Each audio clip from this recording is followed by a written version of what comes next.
Hello friends, നിങ്ങൾ എത്ര പേര് ഈ പാൽച്ചീര കണ്ടിട്ടുണ്ട്? എത്ര പേര് കഴിച്ചിട്ടുണ്ട്? ഞാൻ ആദ്യമായിട്ടാണ് കേട്ടോ ഈ പാൽച്ചീര വെറൈറ്റി കാണുന്നത്. ഈ പട്ടിച്ചീരയുടെ വിത്ത് വാങ്ങാൻ പോയതിൻ്റെ കൂട്ടത്തിൽ തന്നെ കിടപ്പുണ്ടായിരുന്നു ഈ പാൽച്ചീരയുടെ വിത്തും. രണ്ടിനും പാക്കറ്റിന് 15 രൂപ മാത്രമാണ് വില വരുന്നത്. ഞാൻ എന്തായാലും രണ്ടിൽ നിന്ന് ഓരോ പാക്കറ്റ് വാങ്ങി കേട്ടോ.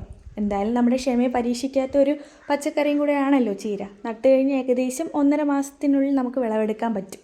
അതുകൊണ്ട് തന്നെ ഞാൻ വീട്ടിൽ കൊണ്ടുവന്ന് അന്ന് തന്നെ ഞാൻ ഓരോ ചെടിച്ചട്ടിയിലും ഒന്നിൽ പട്ടിച്ചീരയും മറ്റേതിൽ പാൽച്ചീരയും നട്ട് നോക്കി. ദിവസവും രാവിലെയും വൈകിട്ടും വെള്ളം ഒഴിക്കാറുണ്ടായിരുന്നു. കുറച്ച് വളങ്ങളും കൊടുക്കാറുണ്ടായിരുന്നു. ഈ നമ്മുടെ ചാണകവും പിന്നെ ഈ കരിയിലയും അങ്ങനെയൊക്കെ ചെറിയ ചെറിയ വളങ്ങൾ മാത്രമേ കൊടുത്തിട്ടുണ്ടായിരുന്നുള്ളൂ.